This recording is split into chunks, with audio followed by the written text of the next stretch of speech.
Good morning and welcome, everyone. Thank you for joining the eCongress. We recognize that we are living in unprecedented times and different circumstances, and we hope that you and your loved ones are doing well. My name is Sab, and I work as part of the project team. Before we start, I am here to introduce the Crowdcast platform. We would like you to be part of the conversation and simulate face to face interaction. Here are a few reminders. On Crowdcast, polls are located in a tab just below the video feed. We have poll questions. Please check this area to answer them periodically. Questions and answers are located in the same section. This is where you can submit any questions or leave a comment on a question. Once the host has answered the question, you will be able to view it in the Answered tab. You can also upvote questions that others have submitted. Chat is located to the right of the video feed. Please say hello and introduce yourself. This is where we can directly communicate with you and other attendees before, during, and after an event. We may also invite any participant up on screen to join them as a guest. You will receive an invite and be prompted to check your mic and camera. If you need to leave early, you can still watch the replay. Just click the same event URL on screen or log into your account and go to My Events. This session is also accessible through our Facebook page at fb.com/telehealthpolicy and on our YouTube channel at bit.ly/capital T telehealth, capital P policy, capital Y, capital T. They have limited functions, but we will monitor questions and comments so our presenters may share them on screen. We would also like to thank in advance our sign language interpreters for today's session. They are Sir June and Sir Lester. They will be available all throughout the event. We remind all speakers to speak slowly, in simple terms, and prevent acronyms so they will be easier to interpret. One final reminder is that this is an evolving process. We request everyone's patience during this time, given difficulties in connecting from each of our locations. There may be a few distractions, but we hope to have a smooth program flow for today's program. To start, I would like to introduce our moderators for today. Dr. Portia Fernandez Marcelo is a professor at the UP College of Medicine and leads the AHEAD Telehealth Policy Project. Ms. Charity Tan is the Chief of Knowledge Management Division under the DOH Knowledge Management and Information Technology Service, and she is an avid supporter of everything related to and she is an avid supporter of the telehealth policy. Please welcome, and I am now giving the floor to Dr. Portia and Chief Charity. Good morning, Magandang everybody. umaga. Magandang umaga pa ba? Good noon. A bright Telehealth Tuesday, Thursday for everyone joining us on our third session of the Telehealth Policy eCongress. As I was saying to Doc Portia kanina, fully booked na ang ating crowdcast. So everybody, if gusto nyo mag-join, you can still join. Just go to our Facebook page, okay? So this is where we set out to develop the roadmap for a telehealth-enabled future for all Filipinos. Today's session is so exciting because it's all about money, money, money. And how do we pave the way for sustainable and equitable health financing in telehealth? How should we efficiently manage our resources so nobody, no Filipino, is left behind? While our health financing system appears complex, it is important to break it down and understand it so we can provide every Filipino the highest possible quality of healthcare that is accessible, efficient, equitably distributed, adequately funded, and fairly financed. Between last week's session and today, we have uploaded on Facebook and on YouTube an introductory video for today's session. Doctors June Garcia, Dr. Kathy Reyes, Dr. Harry Hamoy, and Dr. and Attorney Ivy Patdu shared their insights on their proposals for funding mechanism for various telehealth solutions. So, sa lahat, thank you for those who have watched it. And please share it all to your network because it is very, very informational.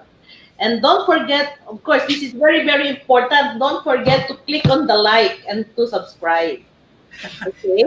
So, with that, I will give the floor to my co moderator here to present the summary of what happened the last time, last Thursday. So, Doc Portia, take it away. Yes. Good afternoon, everybody, and thank you again on behalf of the University of the Philippines, Manila.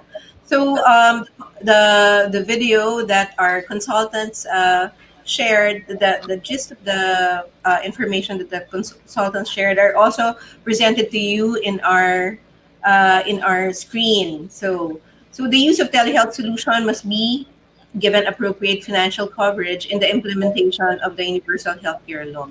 So, a supporting legislation focusing on telehealth must ensure its proper implementation and funding, as well as the monitoring of the use of funds. Ensure that there is appropriate governance and regulation on telehealth practice and process of reimbursement. So this should comprise the M&E framework of telehealth in general and universal health care and universal health coverage in general as a concept.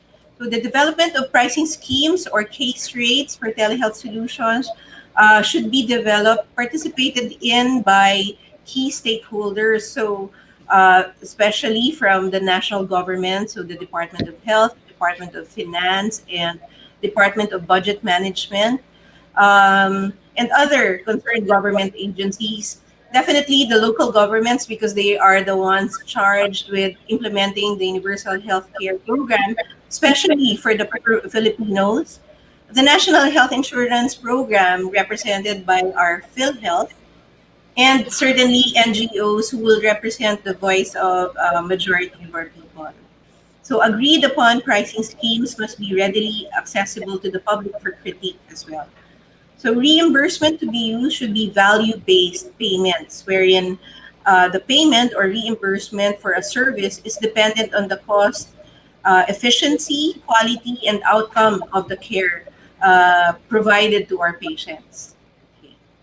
Next slide. All telehealth solutions to be funded by government resources should undergo health technology assessment. And we're happy to see that at least for COVID, the HTA process was tested.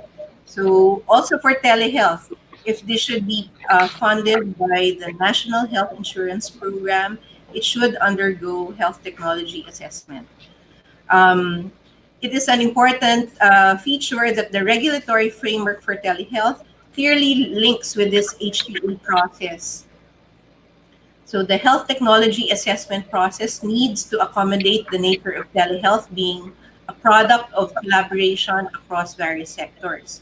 So the academe, researchers, technology developers, and providers have to work together to strengthen the methods that will establish value in a manner that is credible and acceptable to decision makers.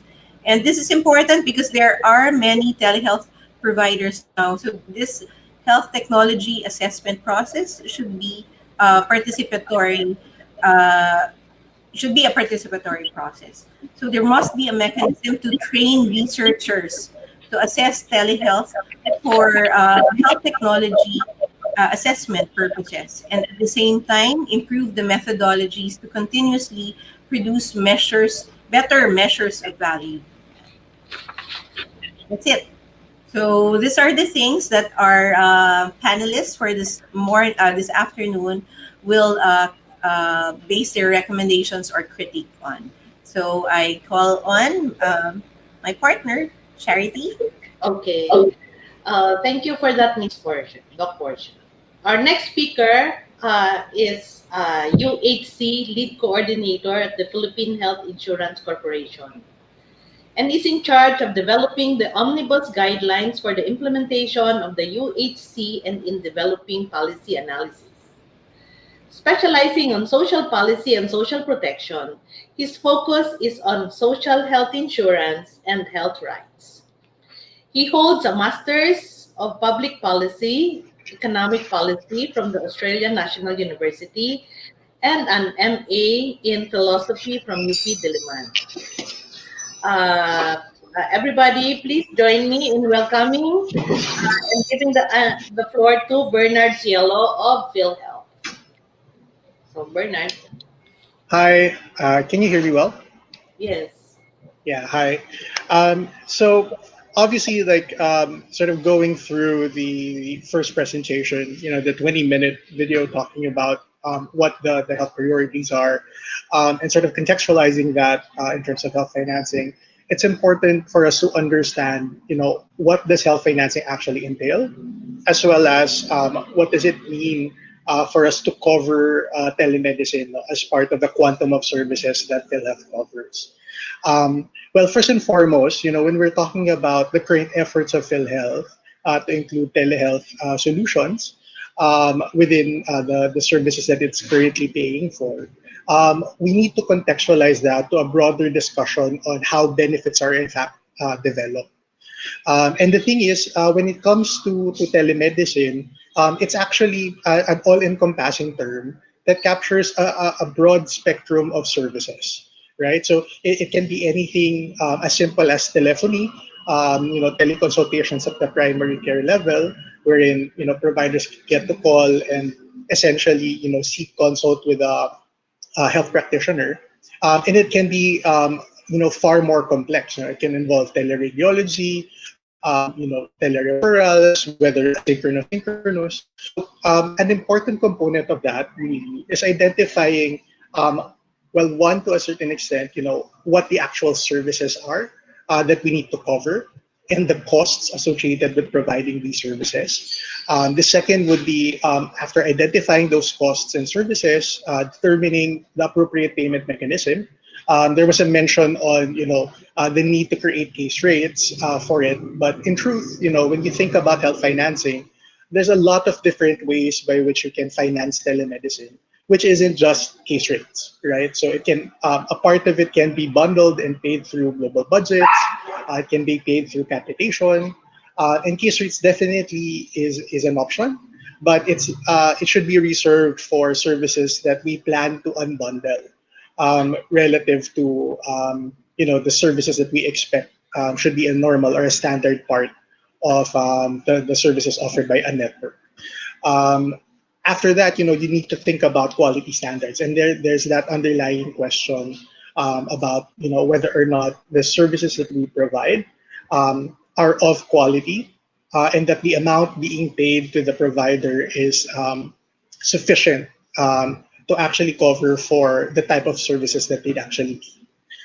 And the last bit of that, and I think sort of speaking to health technology assessment as well as benefits prioritization, is to identify which services to cover first.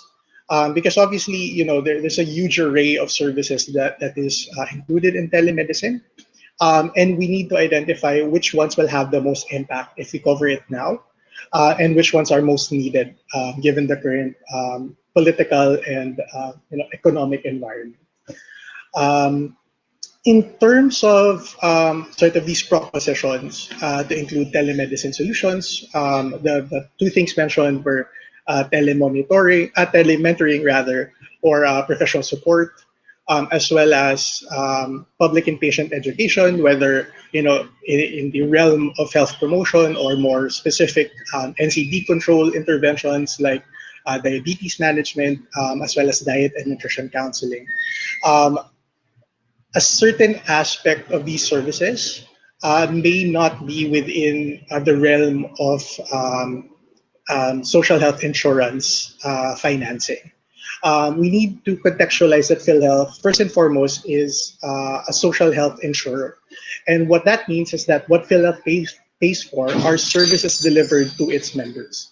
The thing with telementoring and patient education and various types of health promotion, these in principle are supply side expenses. These are expenses that you pay in order to scale up your health human resource or to provide population level services to the population or to a given catchment area.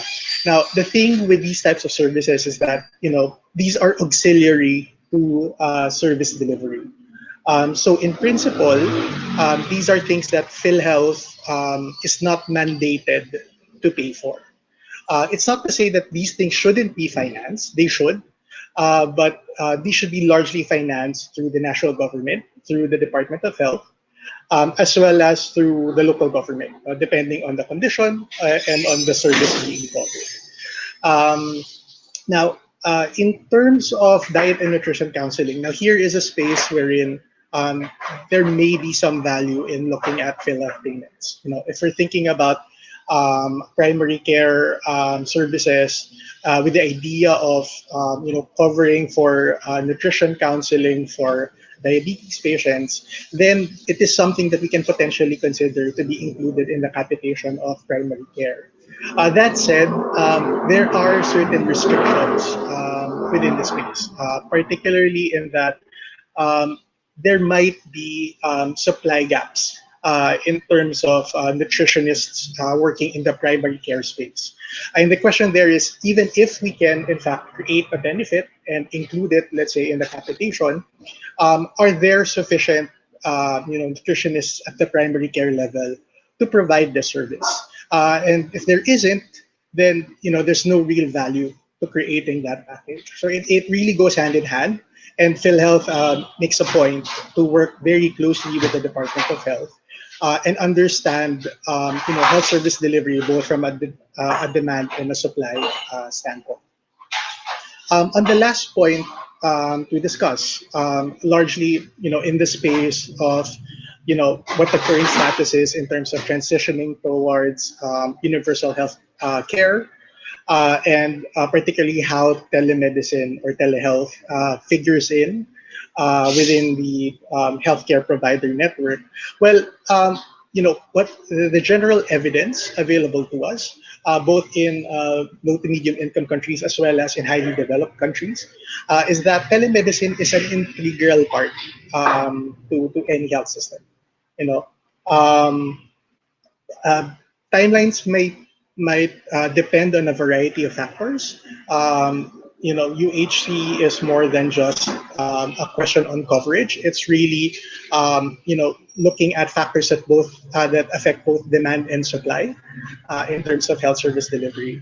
But that said, once again, evidence says that the general direction really is towards using technology in order to provide certain services. And we've seen some successes, particularly in the primary care space and in the palliative care space.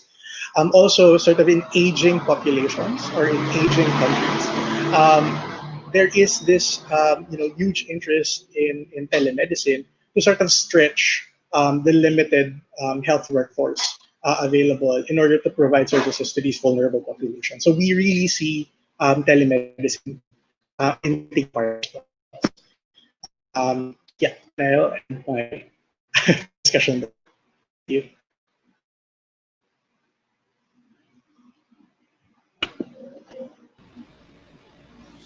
Yay. Thank you. Naputol. Pero thank you, Bernard. Yeah. Yeah, Those are so important policy statements from somebody uh, coming from PhilHealth, and uh, definitely this is something for our audience also to respond to or react to about these statements. No? So we'll proceed to a telemedicine partner of the Department of Health, especially during these pandemic times. So he is the official representative of Telemed Management Incorporated. It is a telemedicine provider in the country. This is something for our audience also to respond to or react. Excuse me. Okay, so the Department of Health partnered with Telemed to provide free telemedicine services during the ECQ, or the Enhanced Community Quarantine, beginning March, as implemented in response to the COVID pandemic. Telemed enabled citizens to get 24/7 consultation from medical professionals in the safety of their own homes, regardless of whether it is COVID 19 or non COVID 19 related. So please welcome uh, Telemed Management Incorporated, Mr. Rainier Carpio. Yes, during the ECQ, or the Enhanced Community Quarantine, beginning March, as implemented in response to the COVID pandemic, Telemed enabled citizens to get 24/7 consultation from medical professionals in the safety of their own homes, regardless of whether it is COVID 19 or non COVID 19. Welcome, Telemed Management Incorporated, Mr. Rainier Carp. Yes. Um, During the ECQ, or the Enhanced Community Quarantine. okay, magandang tanghali po at magandang hapon po sa inyong lahat at kami po ay nagpapasalamat sa imbitasyon. No? We were happy to be part of that program last March, and we were happy to be able to help out the department in such a way that we were able to showcase what technology can do with the current status of our primary healthcare. So we at Telemed, no, we are primarily in the provision of services with respect to teleconsultations, no, and I think during the pandemic it gave us a glimpse of what should be given with respect to how telemedicine should affect the current landscape of our healthcare. Kasi po nung mga panahon ng pandemya, no, at that time where there is fear, there is anxiety, um, we have to be able to deliver services in such a way that it can be um, expanded, scaled up. We can actually we'll be able to deliver it in a timely manner, very relevant to what the consumers need.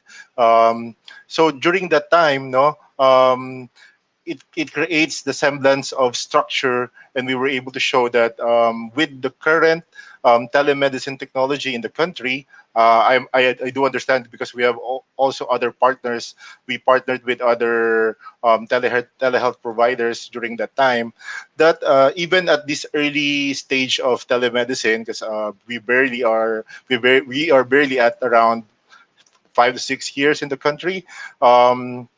The provision of services practically is brought about by our ability to get a lot of touch points, access points.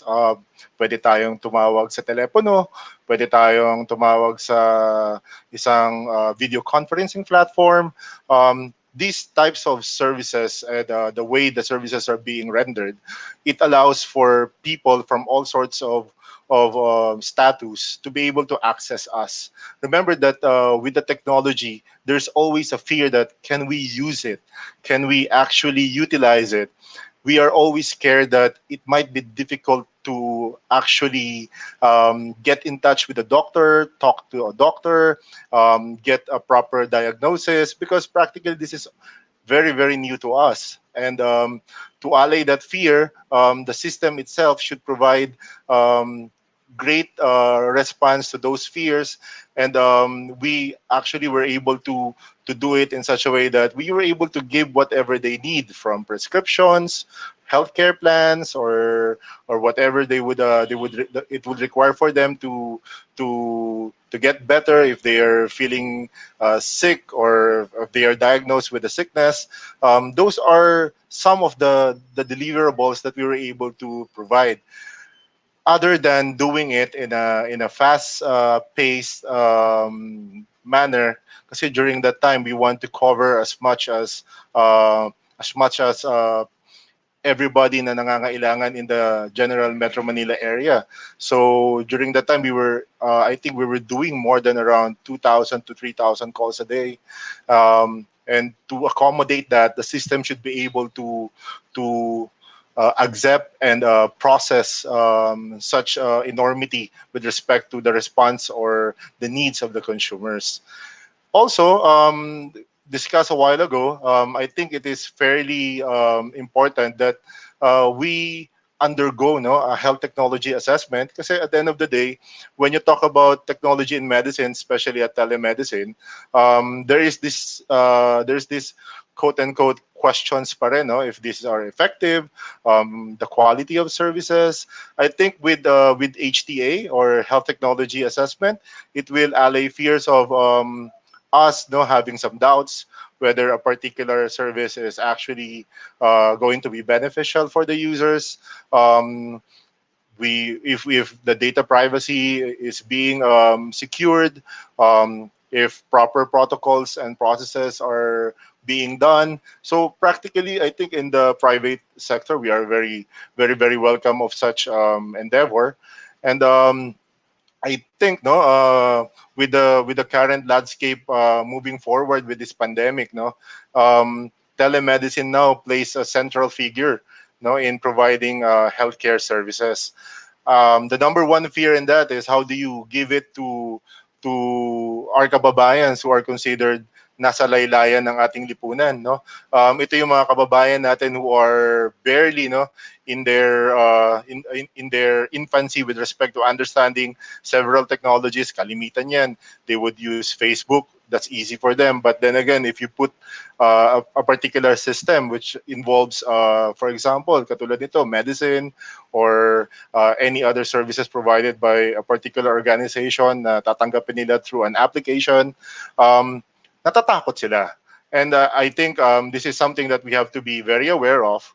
And the good thing about that is actually way back 2019, our group, Telemed Management Incorporated and Medgate Philippines, we did a study with our kababayans who are mainly in the rural areas. No, we gave them access to our platform, and we allowed them to use it for a period of 1 month.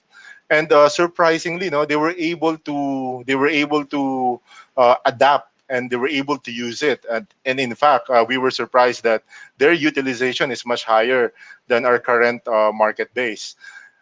This practically gave us assurance that moving forward with telemedicine, it will really benefit our healthcare system.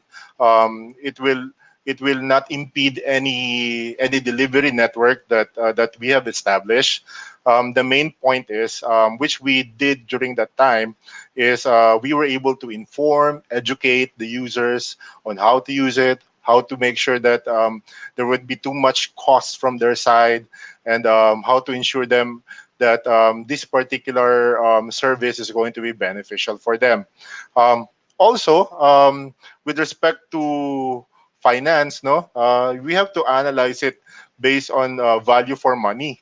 How do we weigh in which is better with respect to the current delivery network of the department? And my opinion is we can greatly enhance this particular aspect of delivery, primarily because with technology, when you do economies of scale, with the same capital that you have put in, we can exponentially deliver services, based on the system that we have put in place. For example, a doctor may be able to consult with, let's say, 50 or 100 patients in a day. With our system, we can do it, let's say, three, four folds. No, that's what you call scaling up.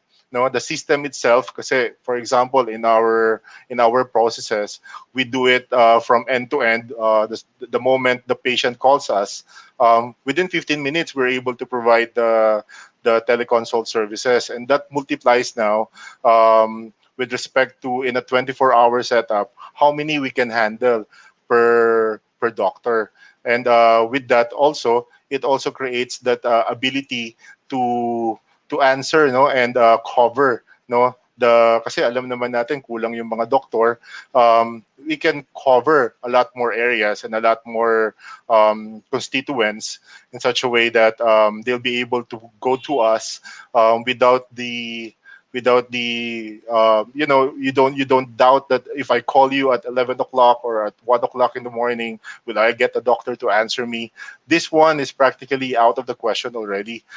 During the time that we did this, especially during the pandemic, we did it for 24/7, and we did it wherein we're able to answer most of the calls within a particular service level agreement with our partners, and to see how we're able to deliver it faster than how the conventional face-to-face consults happen every day. No? So from the private sector and from the financing side, usually we would love to have this particular program to cover a group of constituents. May it be you can identify it maybe from a senior citizen group or from the yung mga kababayan natin na nasa 4Ps or yung mga constituents for a particular local government. You want them to be covered, no?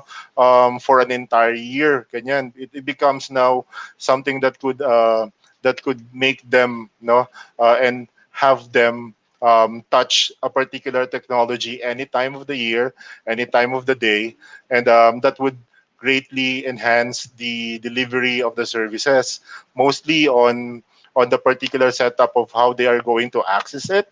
It can become an annual thing. It can become a monthly subscription, or so those are the types of ways private entities like us can partner with the department. And I think during the pandemic we were able to see that telemedicine can really greatly enhance the delivery of the primary services of the department during that time.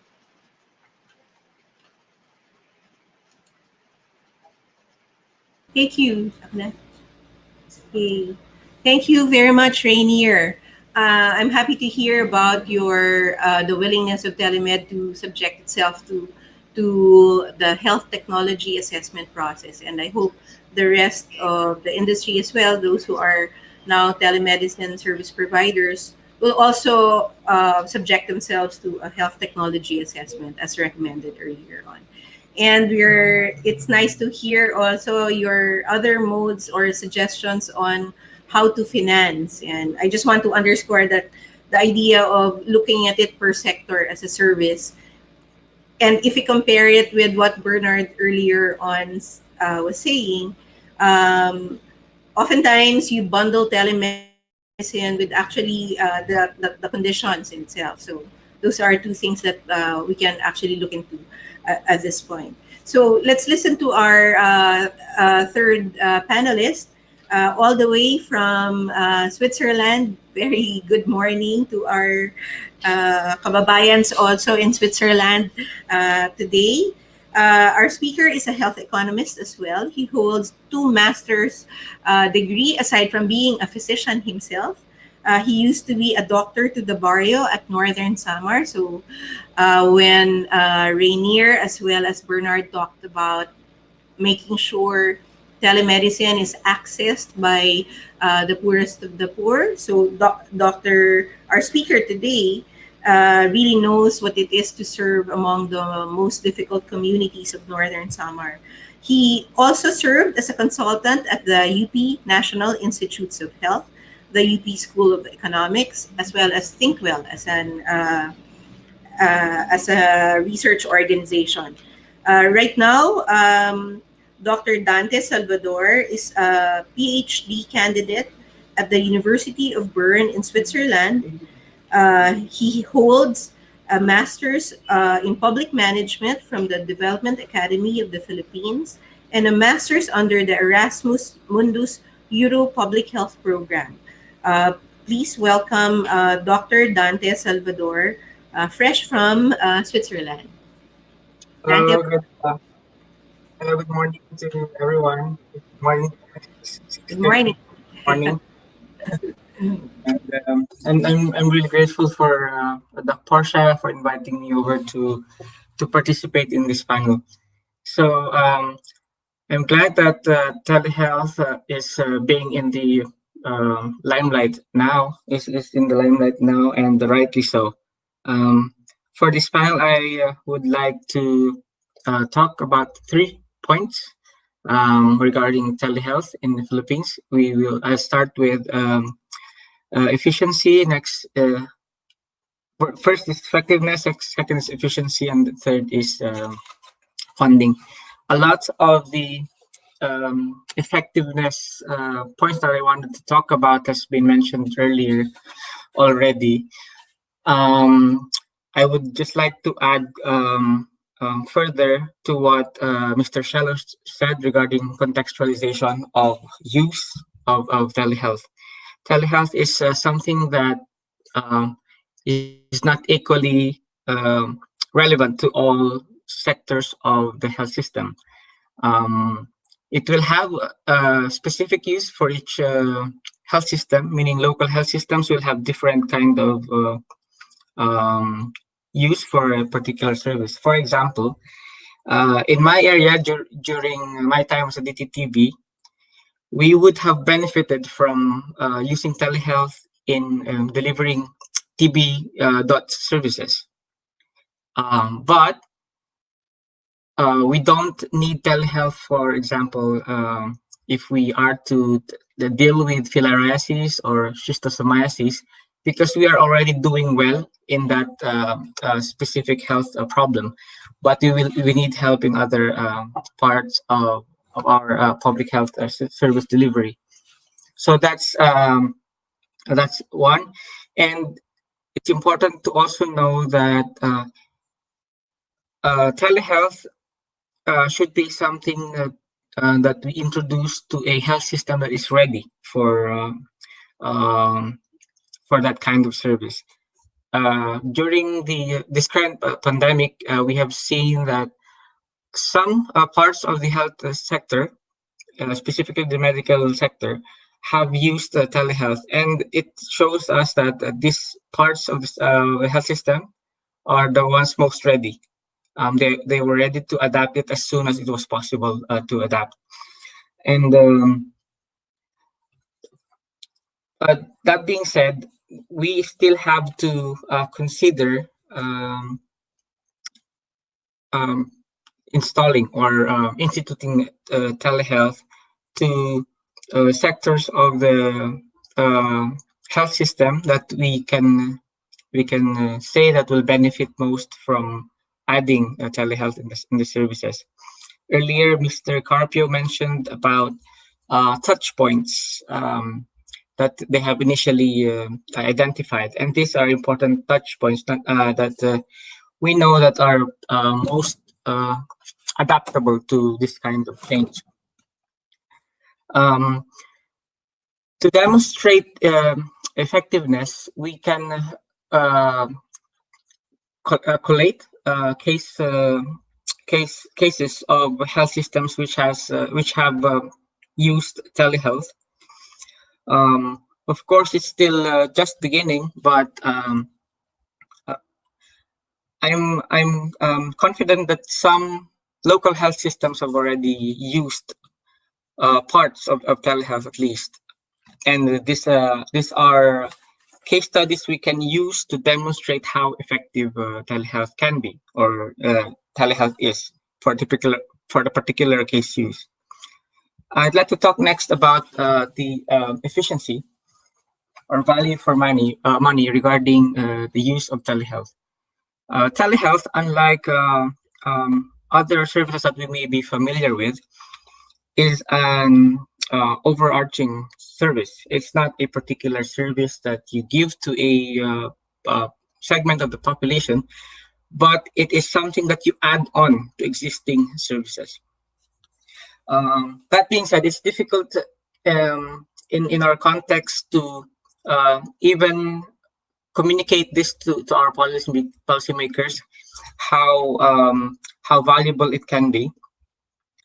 But and a lot of our policy decisions especially if we need funding for this policy decision, for example, instituting telehealth, uh, requires a certain degree of value to the funders and policymakers. Now, we can't really demonstrate value for something that we have not experienced or that we don't currently have. Telehealth, this is something that only a few people have experienced so far. The general population is not aware of it. Even um, many health professionals are not aware or not very familiar with telehealth and how to use it and how valuable it is to the system.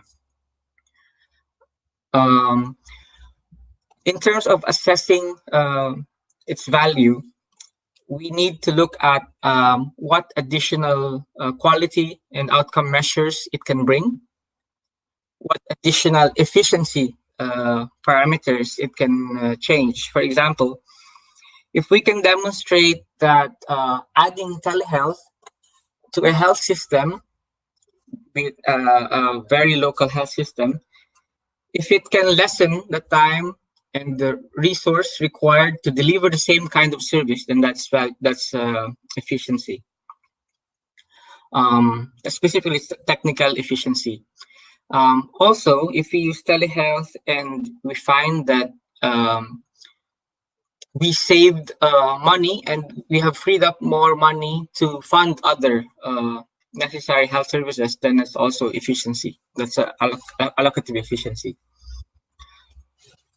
Now, to a rational decision maker, the question really is, what is more valuable to the general public?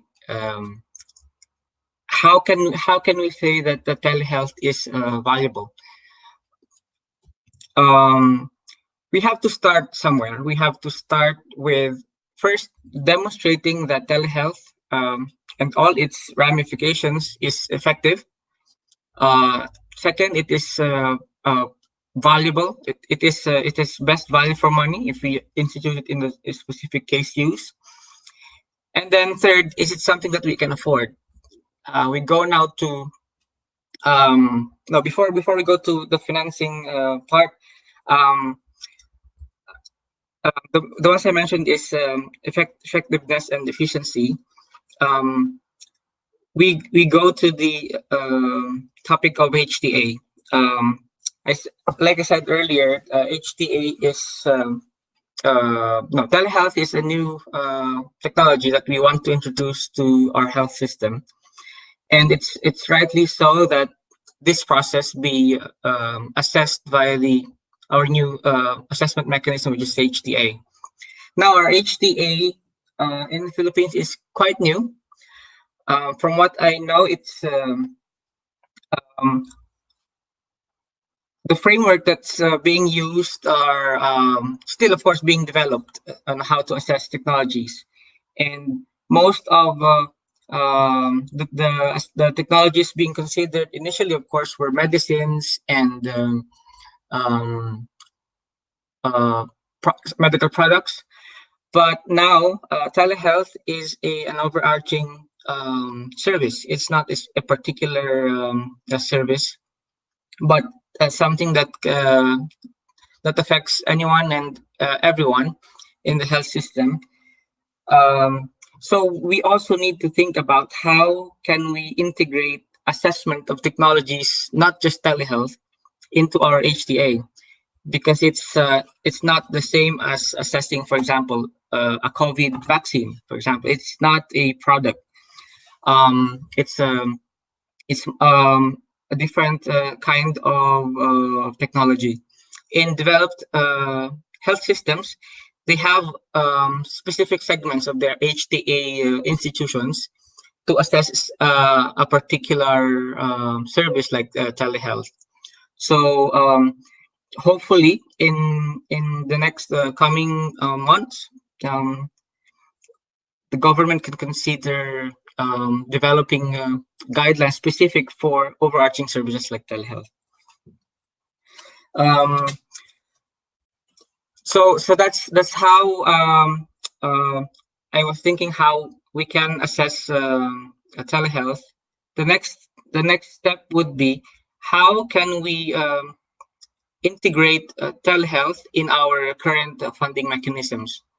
I echo Mr. Shallow's point regarding funding telehealth. Um, they as a social health insurance insurer have to be able to see the value of telehealth to their clients, which is the Philippine population. And right now, it's not um, easy to demonstrate that value, but um, considering that a lot of the benefits uh, are towards for example, the least populations with least access. They can least access to traditional modes of health services. Considering that most of them will benefit from this, specifically, for example, in the barrios. Um, this is something that local health systems as well as national government can look into. Um, and definitely, um, not every local health system will have the same need specifically for telehealth use. I'd like to talk about specifically how we can integrate telehealth in our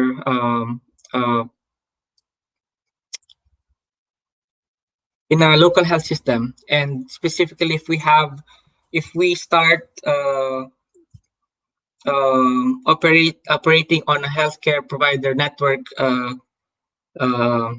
setting. The UHC describes how financing will be in a province-wide and city-wide health system,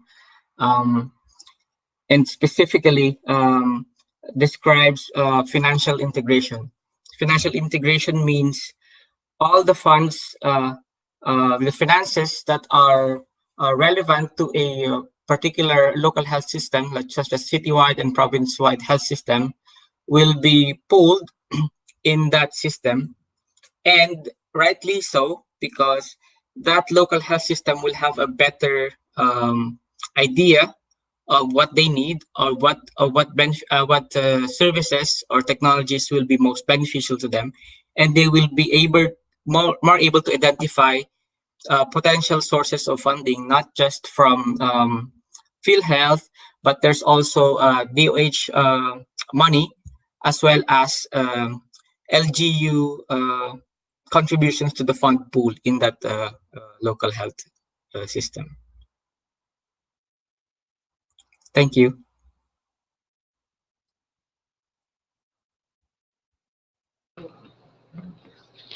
Salamat, salamat Doc Dante. Okay, if you will notice, all our speakers were mentioned HTA.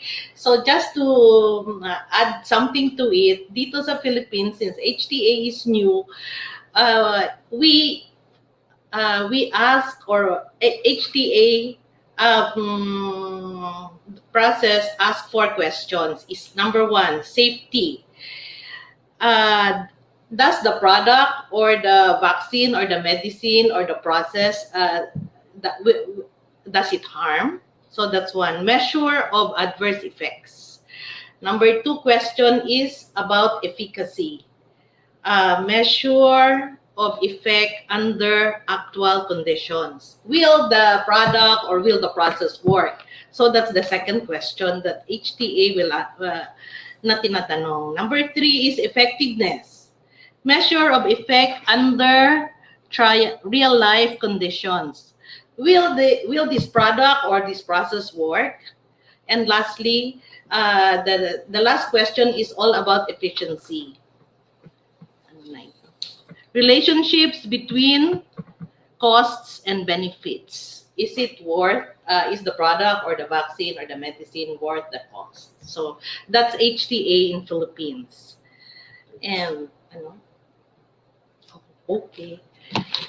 So, and our next speaker, so thank you for that, Doc Dante. Our next speaker is Dr. Miss Demenso. Ano? Through phone lang. Okay, our next speaker will be through phone lang kasi hindi siya maka-access sa crowdcast.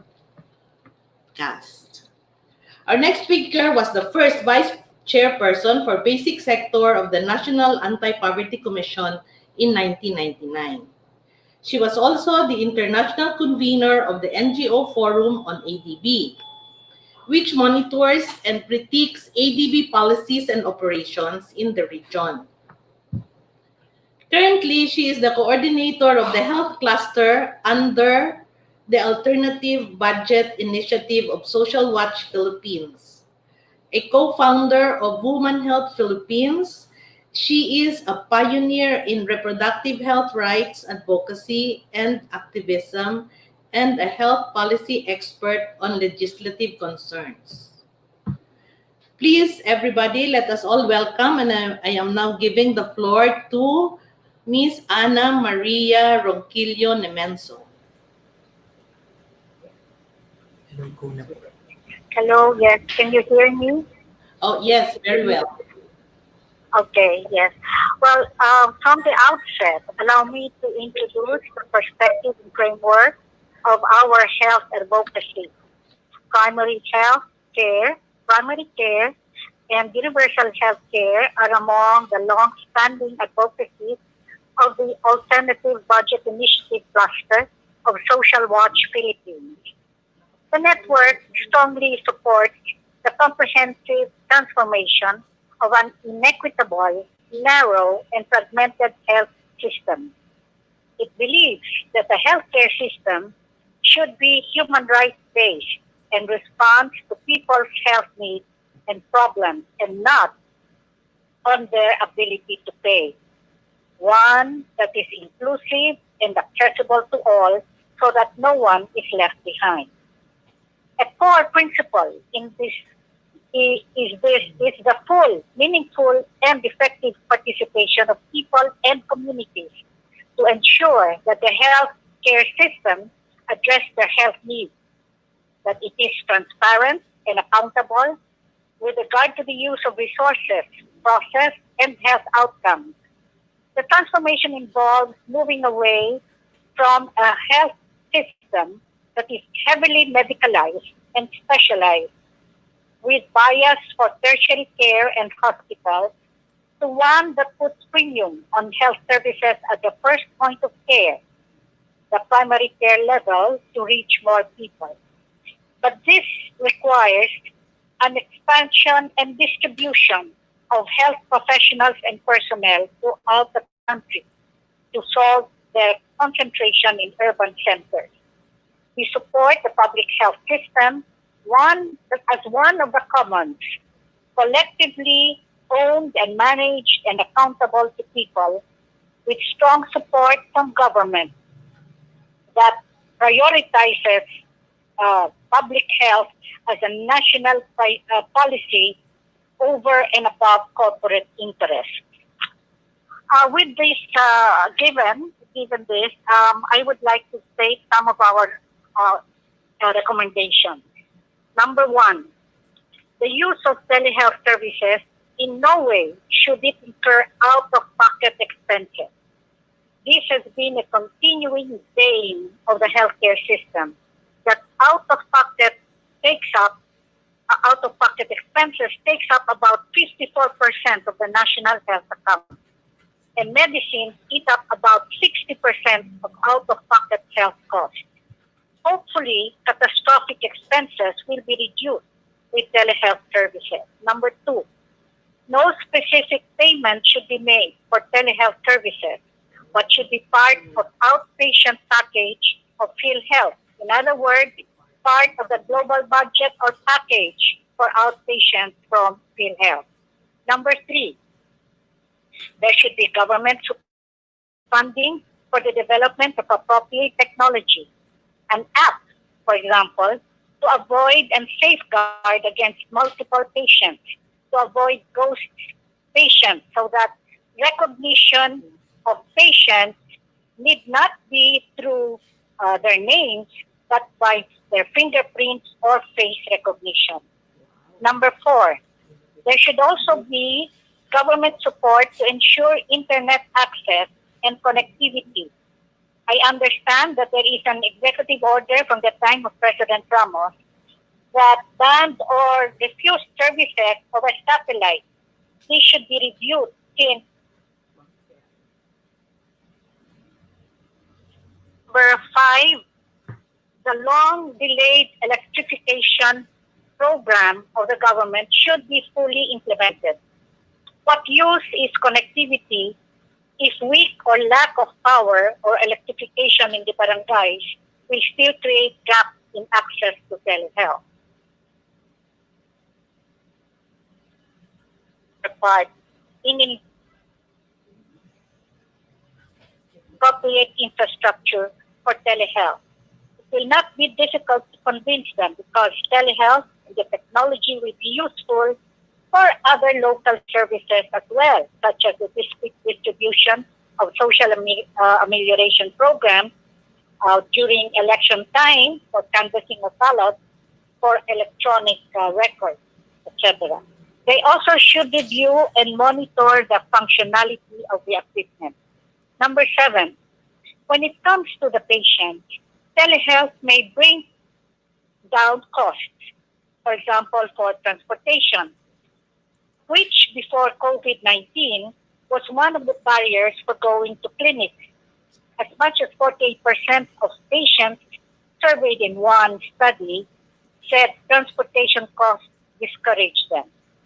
But there should be a literacy drive or an information campaign for the public on the use of the new technology.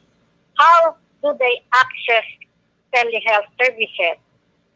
Even the provision of devices could be considered by PhilHealth or the LGUs for marginalized communities.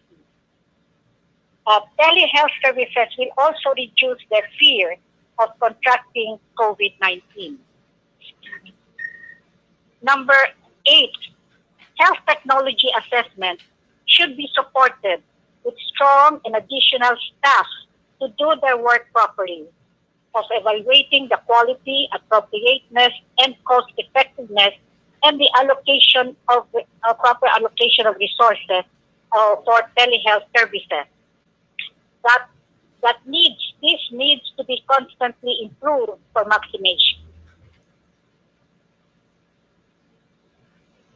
Can be supported by government funds or through PhilHealth.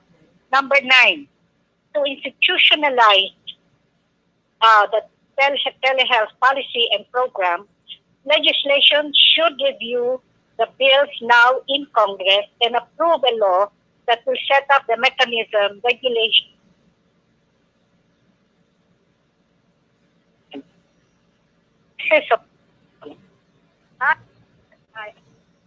for LGU should be reviewed, increased by the national government, who should support weaker and resource-challenged LGUs under the principle of interregional equity.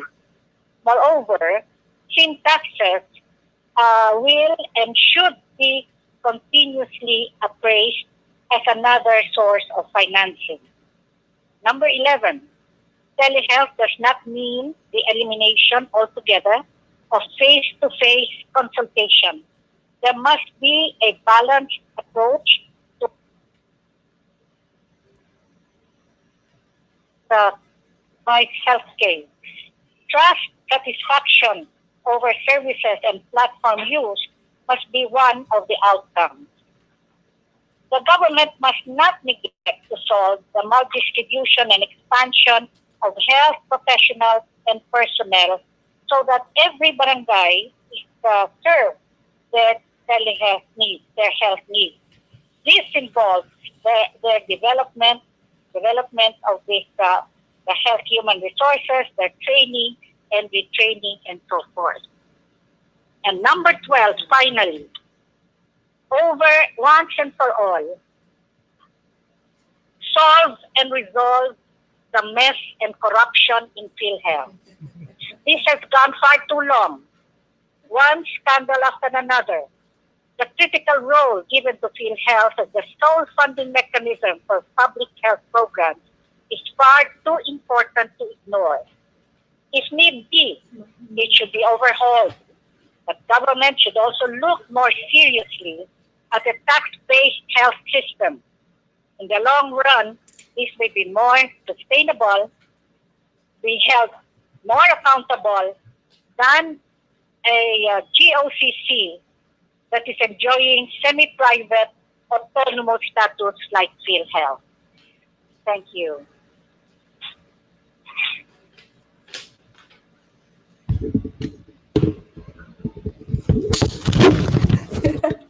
Sorry. Thank you, Ma'am Princess Jimenso.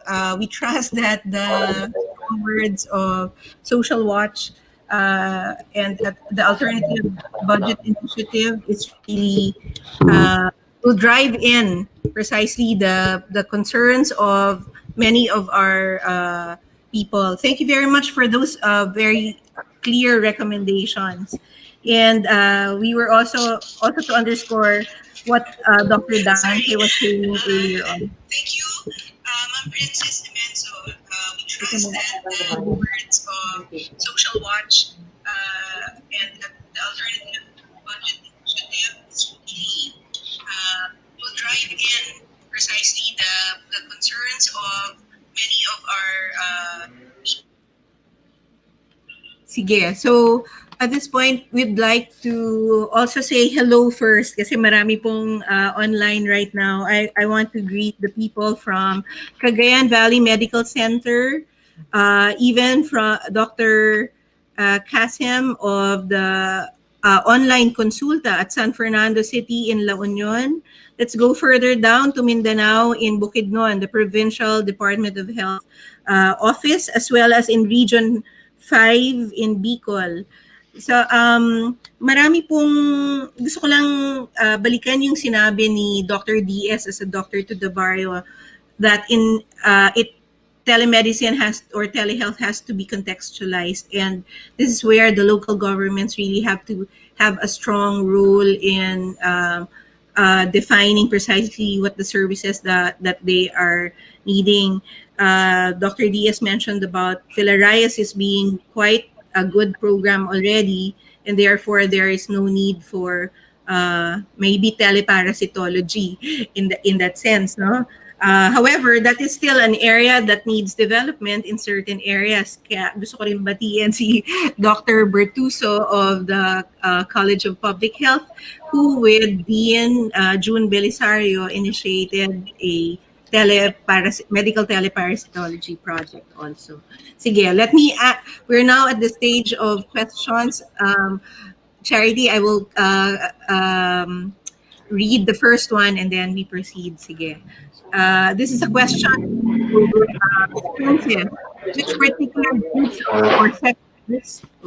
which particular groups or sectors would possibly benefit more as telehealth becomes more mainstream? You mentioned that health should be based on human rights. So particularly, would you recommend which particular sectors would benefit most from telemedicine? Please suggest ways to ensure that they can actually be reached through telehealth. Would you have a take on that?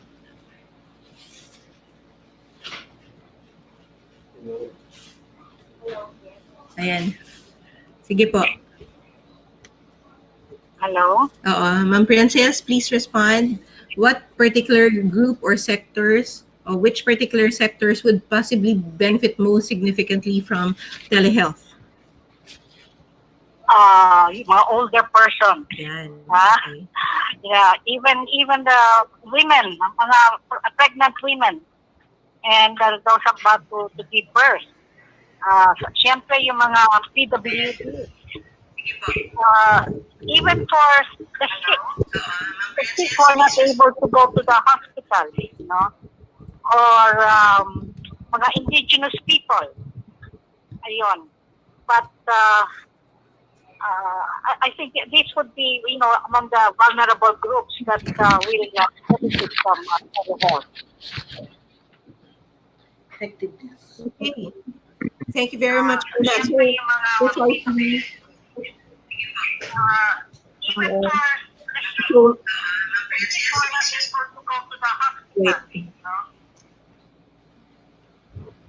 Anong second question?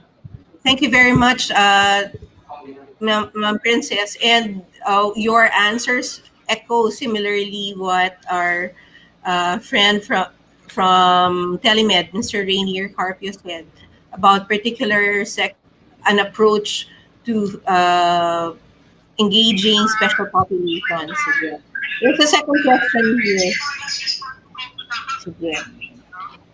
We will ask question. Sorry. Sige.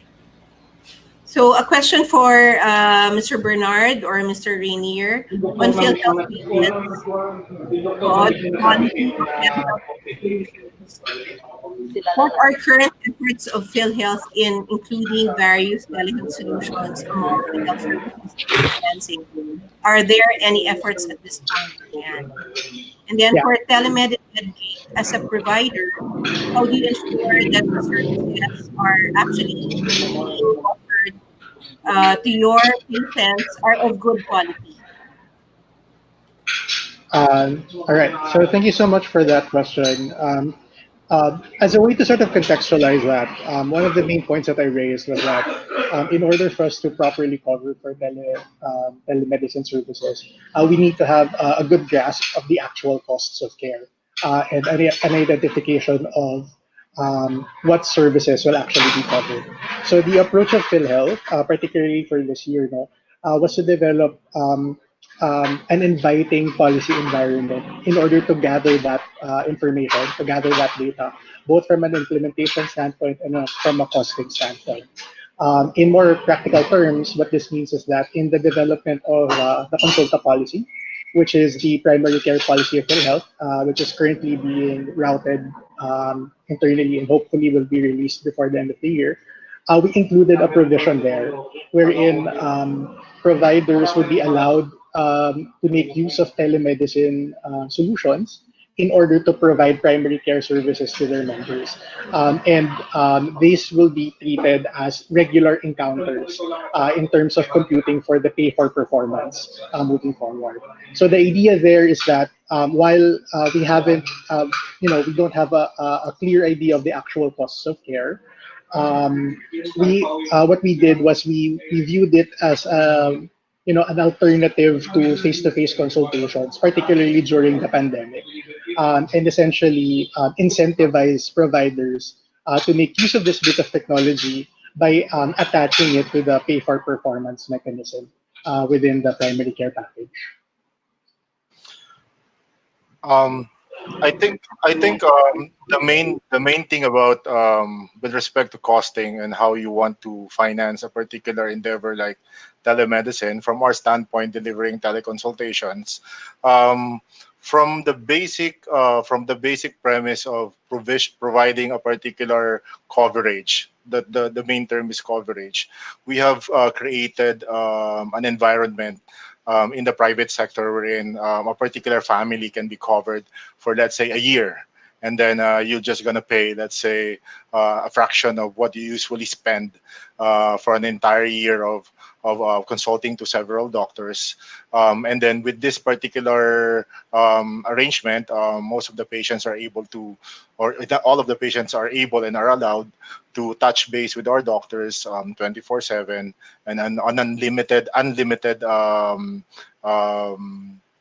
occurrences. They can consult every month, every year, or every other day for however they need that particular service being delivered.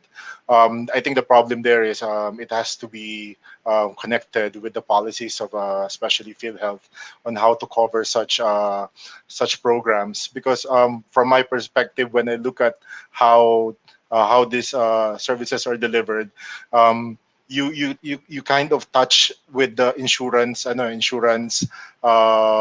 structure. It's on the side na okay, for the entire year you have this particular policy, and you can get it anytime, you can use it anytime without a particular limit into it. My family can do it, my family can use it. But that's something that we have to connect the dots with the policies of PhilHealth. But from the private sector, and I think with after the pandemic and after we have launched several programs for our clients and incoming clients, we found it that these the families, the Filipino family, actually right now is more on the side of they want to feel that security that they can have access to doctors anytime, not only when they are sick, but in the future when they become sick as well.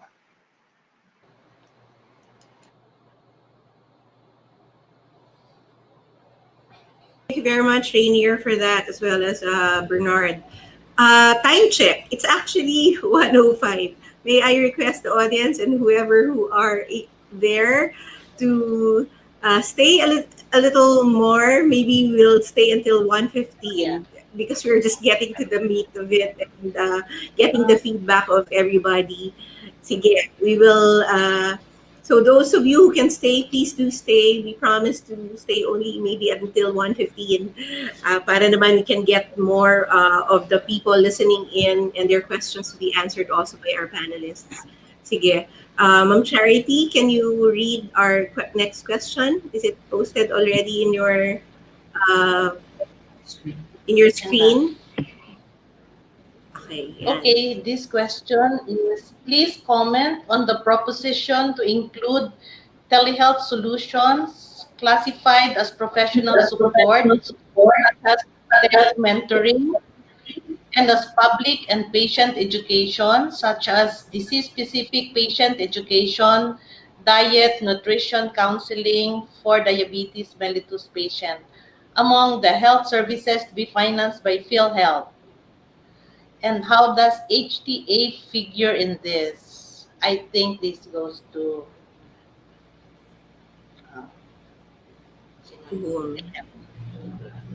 so Yes. again, Yeah. comment on the proposition to include, because you specifically said kanina that clinical services should be funded, should be paid for by PhilHealth, but soft services such as telementoring and telecoaching should be funded by other means.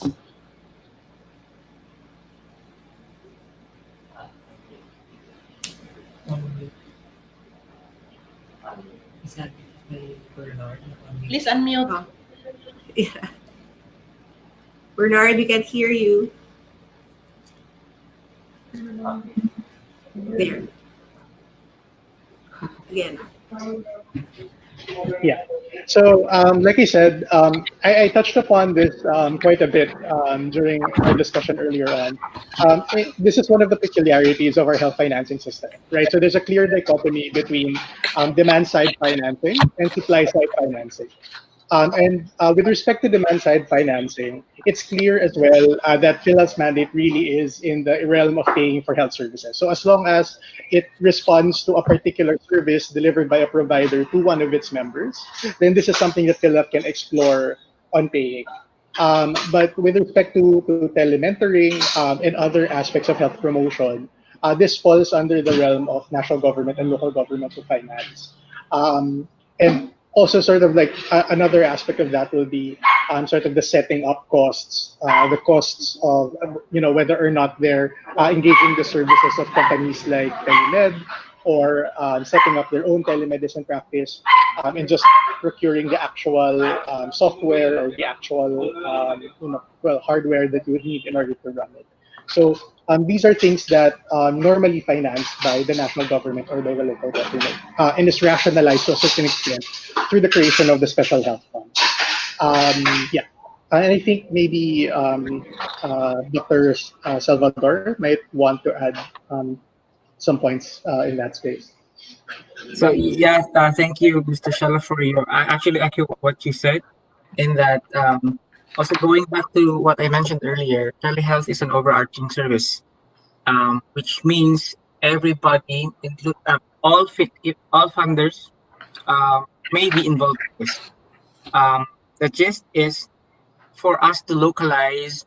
For example, in this particular HCP healthcare provider network, what sort of services are they thinking about of adding telehealth to? Is it a TV program they want to add telehealth to, or is it a teleconsultation program they want to add um, the service to? So that can dictate who should contribute to financing this program or this service and how much. So it really is very contextual, and in light of UHC law, um, the healthcare provider network can help us contextualize it further. Of course, there should be a national policy regarding that, but localizing it to our HCPNs can help us decide better.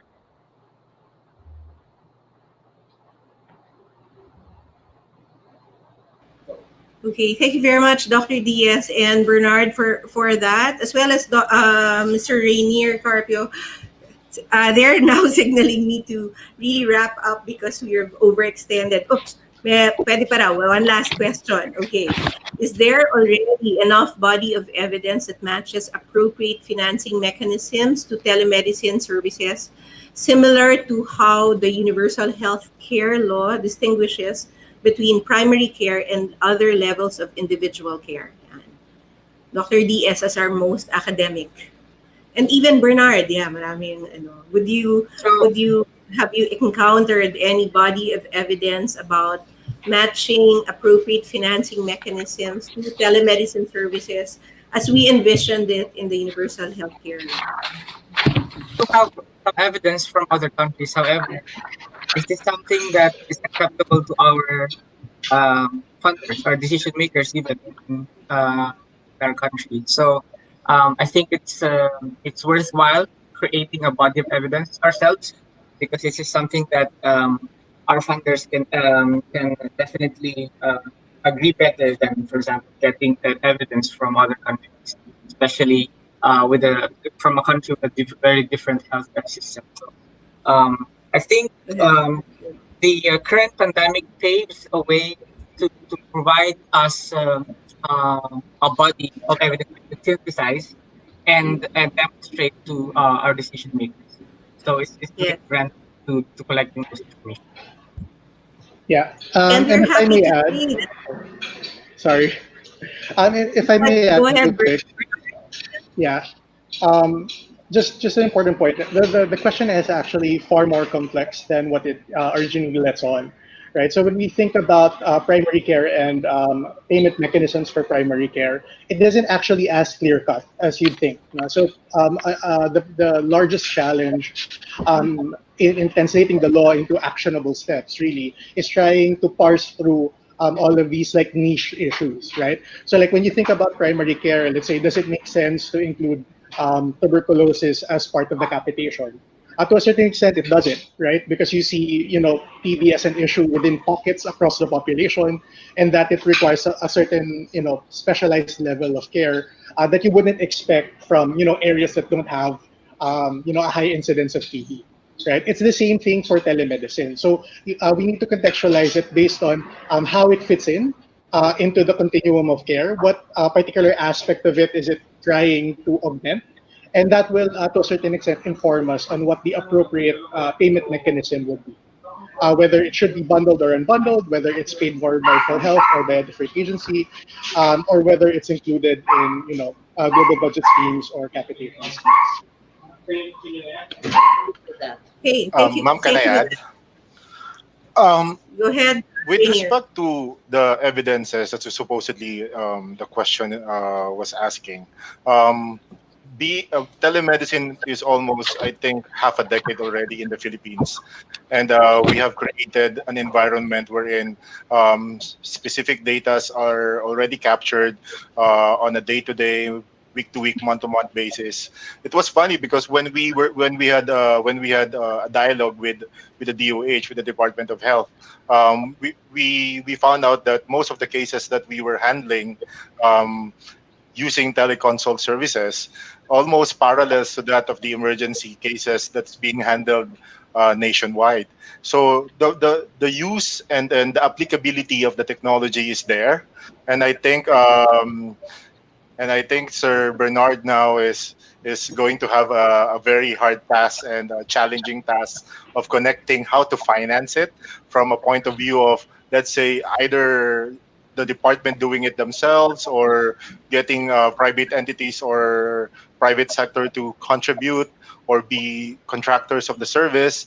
But I think delivery wise and the way it's being implemented from the current market base of these private sectors like ours.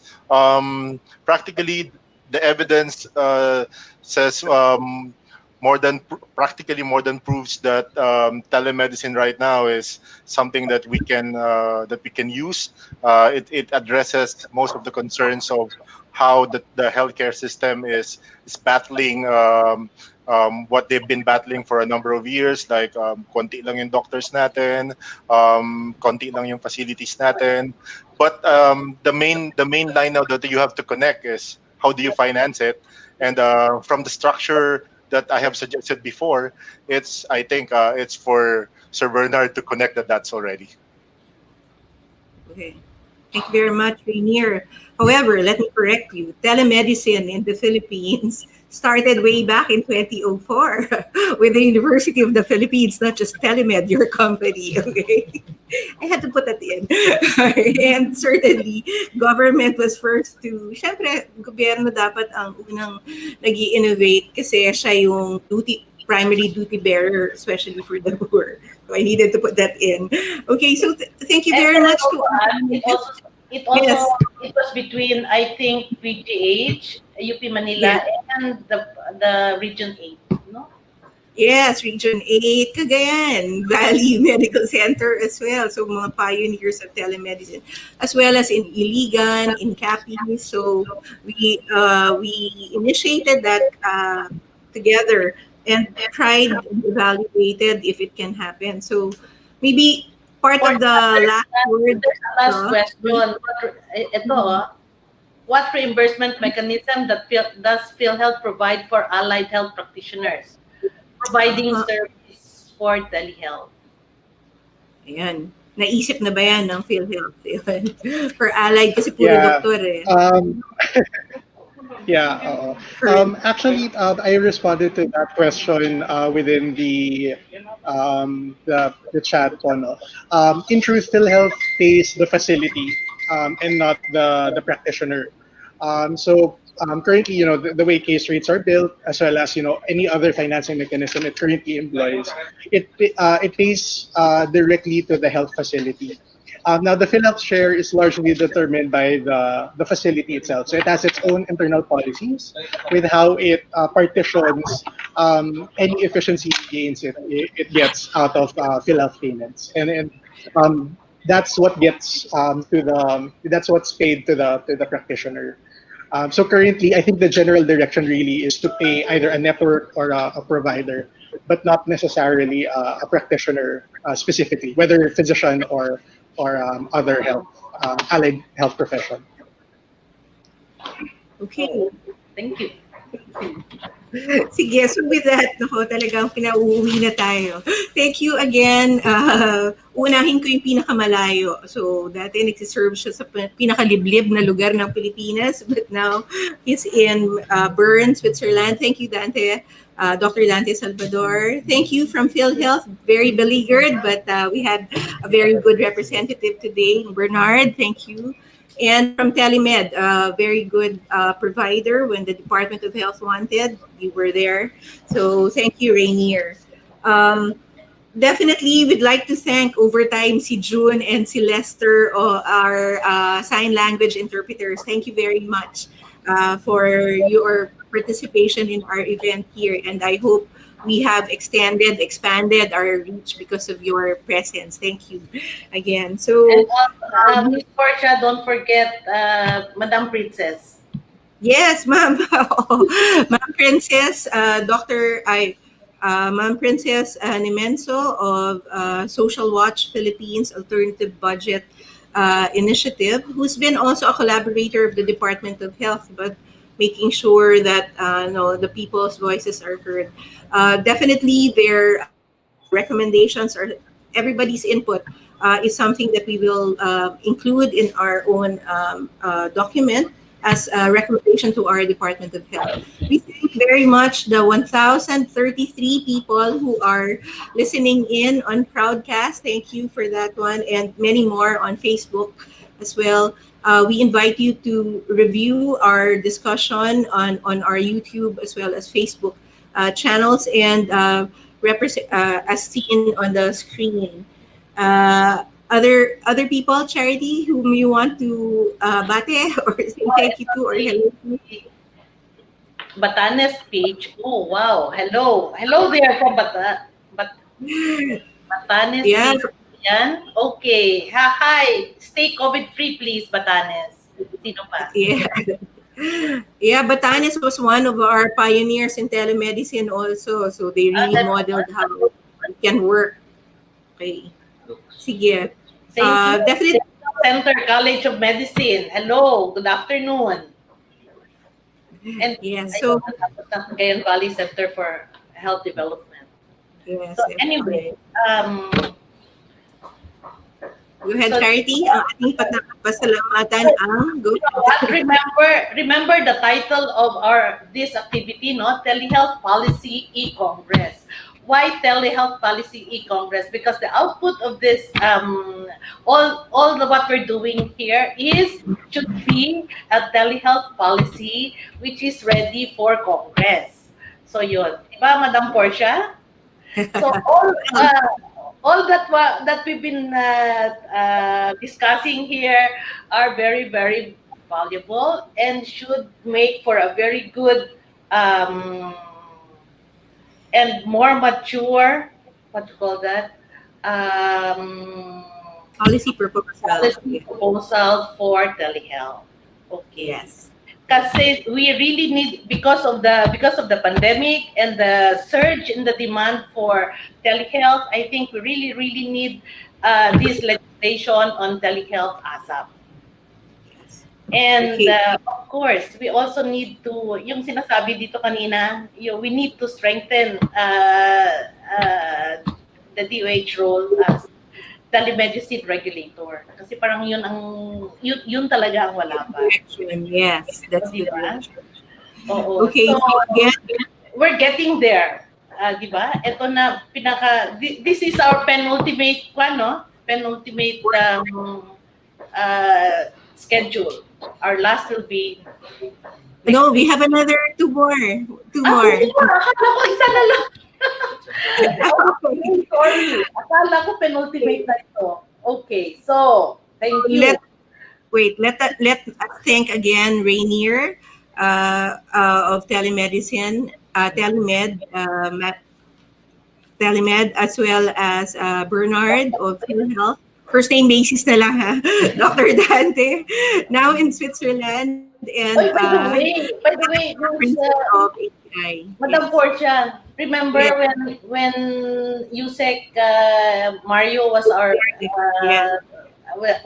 resource person, he specifically said PhilHealth and DOH have to sit down and work out the pricing mechanism for telehealth.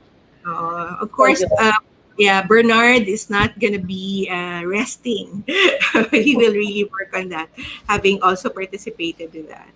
Sige, later at 5 p.m., we will premiere the introductory video for the second to the last eCongress session.